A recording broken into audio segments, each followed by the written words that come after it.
ایک اور کوشچن یہ ہے کہ ایک ہمارے پاس جو ہے وہ سوری ایک طرف سافٹ اسلام ہے، مولانا وحید الدین والا، غامدی والا، اور ایک طرف جو ہے وہ داعش والا، القاعدہ والا، جیسے کہ آپ نے بھی اپنی بہت سارے لیکچرز میں بات کی ہے. تو رائٹ اسپرٹ آف اسلام کیا ہے؟ مطلب وہ کون سا راستہ ہے؟ کیونکہ یہ سب تو اللہ رسول کی باتیں کریں the end of the day. So صحیح روح کیا ہے اسلام کی؟ کس طرف جایا جائے؟ اللہ رسول کی باتیں کرنے سے تو وہ تو کرسچنز بھی اللہ رسول کی باتیں کرتے ہیں، اپنے وہ تو اللہ ہی کی باتیں کرتے ہیں، تو رسول کو بھی اللہ ہی مانتے ہیں. See it's all about the thought. تو مطلب سوچ، نبی اسلام کی سوچ، صحابہ کی سوچ کیا تھی، وہ سوچ جو ہے نا اس کو پریویل کروانا ضروری ہے. وہ والا ماحول جو ہے جو کہ عرب میں کچھ چیزیں ایسی ہیں جو کہ بہت کرٹیکل ہیں، پہلے تو یہ سمجھ لیں ان کے اوپر کمپرومائز نہیں ہے. وہ والی چیزیں ہم نے کیجول کر دی ہیں، اور جو چیزیں وہاں پہ کیجول تھی وہ ہم نے کرٹیکل کر دی. سو یہ دونوں اسکولز ایسے ہی کر رہے ہیں. غامدیزم کے اندر بھی وہی نشانیاں ہیں. اس کو فریمنگ کہتے ہیں سائیکالوجی میں. یہ فریم ہوئے میں، اور اب آپ ایک فریم میں پھنس جاتے ہیں تو بس اس کے تھرو ہی آپ ڈیسیژن میکنگ کرتے ہیں. آپ پھر اس کو پھر آگے سے آئسوجیسس کہتے ہیں. آئسوجیسس کا مطلب ہے اپنی اس فریم میں سے کتاب، ہم دونوں ایک ہی کتاب دیتا ہوں میں آپ کو بھی، اپنے آپ کو بھی. ٹھیک ہے، آپ کسی اور فریم میں، میں کسی اور فریم میں ہوں. وہی کتاب کوئی اور مطلب نکالے گی آپ کے لیے، وہی کتاب، اور آپ کے پاس بھی لٹریری ٹیکسٹ ہوگا اسی کتاب کا، میرے پاس بھی ہوگا. سو اللہ رسول کی بات قرآن پاک اور حدیث ہی کرتے ہیں نا، تو قرآن سے وہی چیز نکالتے ہیں جو ان کے فریم میں سے فٹ ہوتی ہے. سو پھر یہ تو پھر ہوگا. So you need to have a way more critically evaluated thought، ورنہ تو آپ کو نہیں سمجھ آئے گی. جس کو صحابہ کرام کی یا نبی اسلام کی ڈائریکٹ اس وقت تک کے معاشرتی ماحول کی سینس نہیں کریٹ ہو سکی، یا اتنا ٹیکسٹ نہیں پڑھا اس نے. تو مطلب میں آپ کو ایسی باتیں بتاتا ہوں، میں مثال دے رہا ہوں. میں نے اسکالرس کو یہ کہتے خود سنا ہے پاکستان میں. عرب اسکالرز نے کبھی زندگی میں یہ جملہ جرت نہیں کرنی بولنے کا، حالانکہ وہ عرب ہیں. یہ غور سے سمجھے گا، حالانکہ وہ عرب ہیں پھر بھی یہ جملہ نہیں بولتے. یہاں پہ وہ اسکالرز، یہ لیفٹ والے بھی اور رائٹ والے بھی دونوں، خود سنیں، آپ خود بھی سنیں، آپ ویڈیوز میں سارا کچھ، کہ یہ تو نبی علیہ السلام کی نبوی شان کے خلاف تھا کہ یہ بات ایسے ارشاد فرماتے، اس لیے یہ حدیث جو ہے نا، یہ موضوع ہے، یہ کیوں صحیح ستہ میں شامل کی گئی. یہ اپنے برصغیر کے فریم میں سے نبی علیہ السلام کی سوچ کو کوالیفائی کرنے کی جرت، عرب حالانکہ اسی فریم میں، مگر یہ جرت نہیں کی اس نے کبھی. ایسی ایسی حدیثیں انہوں نے پڑھی کہ نہیں یہ تو اس مزاج کے خلاف ہے جو نبوی مزاج ہے. اور مطلب میں جب یہ سنتا ہوں نا ان کی باتیں، تو مجھے بس یہی حیرت ہوتی ہے کہ کس گھر سے تو پلا بیٹا ہے، تجھے کس استاد نے تجھے اپنے فریم میں پالا ہے. تجھے یہی نہیں پتا چلا کہ جس بندے نے حدیث لکھی ہے، صحیح ہے کہ غلط تو ایک الگ بات ہے، وہ جس نے لکھی ہے اس کا جو فریم تھا اس کو نہیں پتا تھا. مطلب بخاری کو نہیں پتا تھا کہ نبی اسلام کی مطلب مزاج نبوی کیا ہے. مطلب عجیب سی بات، ان راویوں کو نہیں پتا تھا مزاج نبوی کیا جو نبی اسلام سے کلیم کرتے. ایٹ لیسٹ ان کے ٹائم پہ تو تھے نا، بے شک وہ کسی نے جھوٹی بولا ہے، انہی ٹائم پہ تھے. مگر یہاں پہ بیٹھ کے پاکستان کے چھوٹے چھوٹے گاؤں میں بیٹھ کے، شہروں میں بڑے میں بیٹھ کے موصوف بتائیں گے کہ مزاج نبوی، ان کو مزاج نبوی کوالیفائی کریں گے. دس از شیمفل، نتھنگ ایلس. اسی لیے پھر سوچیں پھر کیا ہو رہا ہے. ایسی ایسی حدیثیں ہیں، ایسے ایسے واقعات ہیں صحابہ صحابیات کے، جو پاکستان میں سناؤں گا تو لوگ کہیں گے یہ تو لبرلزم پھیلا رہا ہے. حالانکہ میں نے لکھی ہیں وہ صحابہ کے واقعات، اور ایک بھی نہیں نا، سینکڑوں کی تعداد میں. پھر ایسے ایسے واقعات ہیں اور قصے ہیں جو میں سناؤں گا تو لوگ کہیں گے اوف اللہ، اتنا کنزرویٹو ہو تم. مطلب کچھ چیزوں کو اتنا کیجول کر دیا ہے کہ جو کہ پکا پکا جہنم کی طرف رسید کریں گے ہمیں. اور کچھ چیزیں جو اتنی کرٹیکل تھی، اس پہ زیرو ٹالرنس تھی، اس کو آرام سے پی جاتے ہیں، صبح دوپہر شام بچوں کو بھی پلاتے ہیں. دس از اے پرابلم. میں نے آپ سے کہا نا، اسلام اتنا لبرل نہیں ہے جتنا کہ لبرلس نے بنا دیا، مگر خدا کی قسم اتنا کنزرویٹو بھی نہیں ہے جتنا کہ سینٹرل ڈیفینیشنز نے بنایا. ایک تو یہ ہوگی لیفٹ اور رائٹ کی. پھر وہ والی سوچ تو کوالیفائی کرنے کی جرت ایک پاکستانی کرتا ہے کہ نعوذ باللہ اللہ کے نبی علیہ السلام کی سوچ اور مزاج کو اپنی طرف آن behalf of his own scholar سمجھ رہا ہے. This is a problem. This is why I always say کہ عرب scholars کو پڑھا کریں. عرب scholars at least وہ والی اس نفسیاتی ڈسپوزیشن کے اوپر تو ہے نا. جتنا مرضی اختلاف کریں آپ ان سے, کوئی کرتا تو نہیں ہے خیر, اتنی جرت کوئی کر سکتا ہے عرب اسکالر سے اختلاف کرنے کی, جتنا مرضی بر صغیر کا عالم بڑا ہو جائے, جو ڈگری ایک عرب اسکالر کو عرب کے اندر رہ کے جتنی بھی معاملات کی سمجھ اور فراست آتی ہے, اور صاف ظاہر ہے وہ ان کی اپروچ ہی کوئی اور ہوتی. میں نے فی ظلال القرآن کا ترجمہ لیا, پاکستان آگے پہلا کام ہی کیا تھا میں نے, اور وہ مترجم نے, وہ بھی اسکالر ہیں, نام میں کیا بتاؤں, حاشیے لگائے ہوئے فی ظلال القرآن کی, ہر صفحے کے ہر تیسرے صفحے کے نیچے حاشیہ لگا, آدھے صفحے کے نیچے حاشیہ لگا ہوا ہے, یہ ان کی اپنی رائے ہے, ہماری رائے, جمہور علماء کی رائے یہ نہیں ہے. بھیا آپ ترجمہ کر رہے ہیں تو ترجمہ کریں, آپ تفسیر فی ظلال القرآن کر رہے ہیں,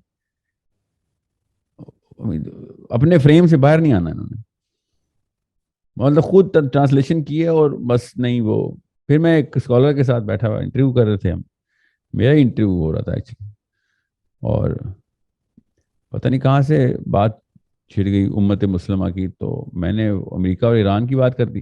انہوں نے کہا یہ ویڈیو بند کر دیں, ویڈیو بند کر دیں. آپ نے وہ میرے مکتبہ فکر کے میرے اساتذہ نے یہ ویڈیو دیکھ لی تو انہوں نے کہہ دیا کہ آپ نے ایران کی سپورٹ سنی کیوں.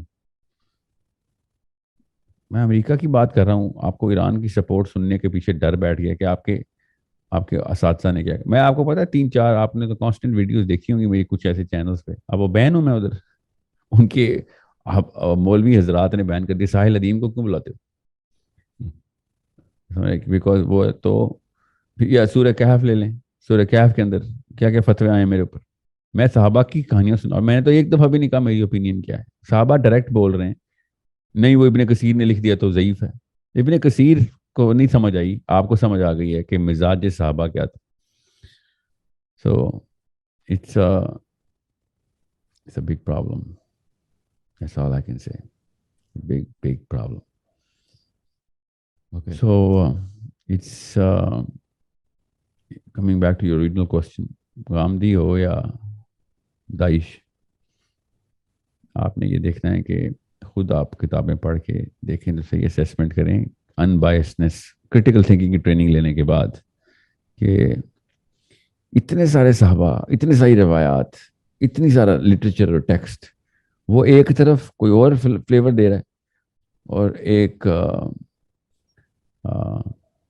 دیکھیں یہ جو سگریٹ کا لائٹر ہوتا ہے نا, جب یہ گھر کی کوئی خاتون خانہ پکڑتی ہے تو چولہا جلاتی ہے, وہ سوچتی بھی نہیں سگریٹ پینا ہے, وہ لائٹر کو بھی چولہے کا لائٹر ہی سمجھتی ہے, اور سگریٹ نوش چولہے کے پاس ماچس کو بھی لالچ کی نگاہ سے دیکھتا ہے کہ اچھا میرا سگریٹ جل جائے گا, چولہا نظر ہی نہیں آتا اس کو. چیز ایک ہی ہوتی ہے, اپنے فریم سے دیکھنے کی بات ہوتی ہے.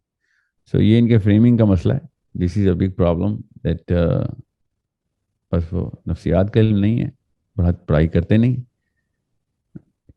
آپ 300-400 سالوں کی چینز ایک ہی بات کو کاپی پیسٹ کری جا رہے ہیں. بچے اٹھ کے سوال کر لیتے ہیں, وہ جواب کیا ہوتا ہے کہ ایسا لکھا ہوا ہے ایسے ہی ماننا ہے. سوچیں تو صحیح تھا. میں آپ کو آخری مثال دیتا ہوں جاتے جاتے. میں ابھی ایک انٹرویو دیکھ رہا تھا غامدی صاحب کا. امام غزالی نے ایک کتابچہ آیا ان کا, آخری کتابچہ, انہوں نے آخری کتابچے میں ایک بات کوٹ کر دی. جو بھی بات تھی, اب کیا بحث کرنی, وہ اسپرچویلٹی کی پی ایچ ڈی کر چکے ہیں امام غزالی, تو انہوں نے ویسی بات ہی کرنی تھی کہ دن دہاڑے جاگتے ہوئے انہوں نے ملائکہ کو دیکھا. بہرحال جو بھی لکھا تھا انہوں نے, تو وہ اینکر نے غامدی صاحب سے کہا کہ یہ ان کی آخری کتابچہ ہے, تو یہ تو نہیں ہو سکتا کہ بعد میں انہوں نے رجوع کیے, تو بس سب کچھ یہ دس از دا لاسٹ آف امام غزالی. تو غامدی صاحب نے کیا کہا آگے سے سنے ذرا. کہتے کہ نہیں یہ تو میں امین الحسن اصلاحی صاحب اس کے خلاف ہیں, تو میرا شرح صدر تو اسی بات پر اس پہ امین الحسن اصلاحی صاحب کا بس جو لکھ دیا انہوں نے. انہوں نے لکھ دیا تو شرح صدر کیسے ہوگا؟ میں بار بار غامدی صاحب کو پک کر رہا ہوں, ہر مولوی ایسے ہی کرتا ہے. سند کا نام ایسے لگاتے ہیں جیسے نعوذ باللہ, پیچھے نبی السلام خود کھڑے ہیں صلی اللہ علیہ وسلم. بیچ میں 1000 بندوں کی اپنی اپنی فریمنگ ہوئی ہے. اپنے آپ کو تو کریٹیکلی ایویلویٹ کریں. آپ نے آج تک کسی حنفی کو دیکھا ہے ابو حنیفہ کو کریٹیکلی ایویلویٹ کریں؟ نبی ہیں وہ کوئی؟ سوچیں تو صحیح. کسی بھی انسان میں نبی اسلام کے بعد آپ نے اس طریقے سے شرح صدر نہیں کرنا. کیا پتا کیا کوتاہی. میں ابھی عقیدہ کی کلاس میں تھا, تو میرے جو استاد عقیدہ کی کلاس لے رہے تھے, 300-400 بندے بیٹھے تھے کلاس میں. تو میں نے کہا کن کن صاحب کا مطلب کون سی کتابیں آپ کر رہے ہیں؟ میری پہلی انٹری تھی. تو انہوں نے کہا ابن تیمیہ ہیں اور 11 علماء کے نام دیے انہوں نے. ایسے ان میں سے ایک بھی عالم نے اپنے پیدائشی فرقے سے یا مذہب سے یا مسلک سے مائگریشن نہیں کی. میں ان کے اوپر اعتراض نہیں کر رہا ہوں, مگر کچھ تو 3-4 وہ بھی ڈال دیتے کہ جنہوں نے اپنے کسی اور مسلک سے مائگریٹ کر کے اس عقیدے پہ آئے. ایٹ لیسٹ فریمنگ تو بدلی بھی ہوتی. یہ تو اسی فریم سے نکلے. کیا کوالیفیکیشن ہے ان کی کہ وہ بائس ریویو نہیں دے رہے؟ میں آنکھیں بند کر کے تو نہیں مان سکتا ان 11 بندوں کو. So it's a big problem that we better solve, and it's unless we solve it for ourselves. میں نے اس لیے کہا نا یہ کریٹیکل تھنکنگ کلاس لینا میں نے کیوں آپ انسٹیٹیوٹ کھولنا شروع کر دی کہ کریٹیکل تھنکنگ کا کورس میں خود کراؤں گا. سکھاتے ہی سوچنا سکھا ہی نہیں رہے بچے کو. مسلمان بچہ سوچ ہی نہیں سکتا, کاپی پیسٹر ہے بس. بڑے بڑے عالم دیکھ لیں کاپی پیسٹر. آپ مجھے کوئی ایک عالم بتائیں اس وقت میں ہسٹری میں جو نئی جو اپنی سوچ بتا رہا ہو, پیچھے سوچ آگے بتا رہا ہے. فقہ کے اندر نقل کرنا ضروری ہو گیا, ٹھیک ہے. کائنات کے, قرآن کے, نبی اسلام کے فلسفے کے اندر سوچنا, عقل کرنا, یہ کب سے بند کیا انہوں نے؟ کیوں فتویٰ لگایا ہوا, کیا بینر لگایا ہوا ہے اسلام میں عقل نہیں نقل ہے؟ یہ بڑے بڑے علماء نے یہ جملے بولے ہیں. شریعہ میں عقل نہیں ہے, نقل ہو سکتی ہے کیونکہ اصول ثبت ہو چکے ہیں نبی اسلام کی قرآن پاک کی آیتیں. آج یہ فلسفے میں کب سے اسلام کے اللہ تعالیٰ کے بارے میں سوچنا, کائنات پہ غور کرنا؟ نہیں بس نہیں, کسی نے غور نہیں کیا تو ہم بھی نہیں کریں گے کیونکہ عقل نہیں نقل ہے. 3 الگ الگ کیٹیگریز کو مکس کیا بس. جو چیز نہیں, بس وہی نا فریم, شریعہ کے فریم میں اس فلسفہ بھی ڈال دیا, فلسفہ کے فریم میں شریعہ ڈال دی. وہ لبرل یہی کرتے ہیں, وہ فلسفے کے فریم میں شریعہ ڈال دیتے ہیں. جہاں اللہ نے اصول لکھ کے دے دیے, نہیں میں نے ان پہ بھی مقدمے کرنے. بھائی تم 1000 کروڑ مقدمے کرو, سوچو کسی اور چیز کے اوپر, کائنات کیوں آئے ہو, مقصد کے اوپر بحث کرو. چور کا ہاتھ کاٹنا ہے کہ نہیں کاٹنا, یہ اللہ تعالیٰ کا اصول ہے. یا تو اللہ کو مان لو تو پورا مانو, یا نہ مانو پھر نکلو. کس نے زبردستی روکا ہوا ہے؟ لا اکراہ فی الدین. 2 الگ الگ چیزوں کو مکس تو نہ کریں نا. یہی ہے فریمنگ, اور کیا ہے. ٹھیک ہے سر. ایک کوشچن ہے مدر کی طرف سے, پیرنٹنگ سے ریلیٹڈ ہے, اور ابھی آپ نے جو کریٹیکل تھنکنگ کی بات کی ہے کہ آپ نے اپنے لیکچرز میں کہا ہے کہ 12 سال تک کی جو عمر ہوتی ہے بچے کی وہ بہت کریٹیکل ہوتی ہے as far as the brain development is concern. تو اب بچہ 7-8 سال کی عمر تک پہنچ گیا ہے, تو کون سی what is the right age کہ اس کو سوچنا سکھایا جائے یا کریٹیکل تھنکنگ سکھائی جائے؟ 12ویں سال سے پہلے کریٹیکل تھنکنگ وہ سیکھ ہی نہیں سکتا. سیکھ سکتا ہے, ایکسیپشنل کیسز ہوں گے, کوئی بچہ نہ اٹھا کے لے آئے اپنا. مگر برین کی جو ایج ہے نا, وہ پری فرنٹل کورٹیکس جو ہے وہ 8 سال میں تو نہیں بنتا. یہ ریشنلائزیشن کا سینٹر ہے.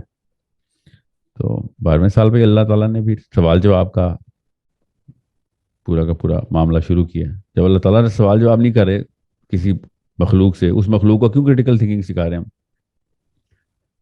ٹھیک ہے. سو 12ویں سال سے پہلے بچے کے اندر capability to analyse and evaluate ہے ہی نہیں. اسی لیے بچہ کہتے ہیں اس کو, اور اس لیے 12 سال کے اوپر کو بالغ کہتے ہیں. ٹھیک ہے. سو اب وہ سویڈن والا بالغ لینا 18 سال کا, جو پریزیڈنٹ کے الیکشن کے لیے ووٹ تو ڈال سکتا ہے مگر شراب نہیں خرید سکتا. اپنے منہ کے بل گرتے ہیں نا. پھر مشین خود بتا رہی ہے کہ اس کے ساتھ کیا ہو رہا ہے, مگر نہیں, وہ بھی فریم ہوئے ہیں. دیکھیں, کوئی پوچھتا ہے کبھی کسی سے کہ 18 سال میں کیوں بالغ, 18 میں کیا ہوتا ہے جو بالغ ہوتا ہے, 17 کیوں نہیں, 19 کیوں نہیں, 18 میں کیا ہے؟ کوئی ایون نمبر چاہیے تھا آپ کو. فریم ہوئے آئے ہیں بس, پچھلے فریم کے اندر سے. اور اپنے آپ کو وائز بھی کہتے ہیں, کریٹیکل تھنکرز بھی کہتے ہیں. کوئی پوچھے یہ 5 سال کے لیے کیوں صدر رکھتے ہیں؟ 6 کیوں نہیں؟ 4 کیوں نہیں؟ 3 کیوں نہیں؟ 8 کیوں نہیں؟ 5 سال میں کیا ہوتا ہے؟ وہ اگلے سے اگلے الیکشن کی تیاریوں کے اندر ہی ساری دنیا کو پٹو ڈالا ہوا ہے ہر لیڈر نے، اس کو لیڈر بھی مانتے ہیں. فریم ہوئے میں سارے، کوئی چیلنج نہیں کرتا تھاٹ کو. سو جس نے کیا اس کو لوگ پوجا شروع کر دیتے ہیں کہ ہاں یار سوچنا سکھا دیا، کیونکہ نئی چیز دے دی. واقعی یہ نہیں کہ وہ صحیح ہے، مگر ایٹ لیسٹ یہ ثابت کر دے کہ پچھلی غلط تھی، یا ایٹ لیسٹ اس کی کوئی بیسس نہیں تھی سوچنے کی. So it's a problem we should solve, and we need to start solving it for our kids right away. بہت ہو گئی ہے 2 نمبریاں، سوچ کی 2 نمبر. دنیا کا سب سے بڑا نا، لائف کا، کائنات کا سب سے بڑا غبن انسان جب اپنے بچے سے سوچنا چھین لیتا نا، وہ سب سے بڑا غبن ہے، وہ ڈاکہ ہے، وہ سب سے بڑا. کہ بس تو نے وہی کرنا جو ہم کر رہے ہیں، یہی سمجھنا کہ صحیح ہے، جو ہم کر رہے ہیں وہ صحیح ہے. بس نیورو سائنس نہ سمجھنے کے پیچھے بیسک مسائل پھر یہی ہوں گے.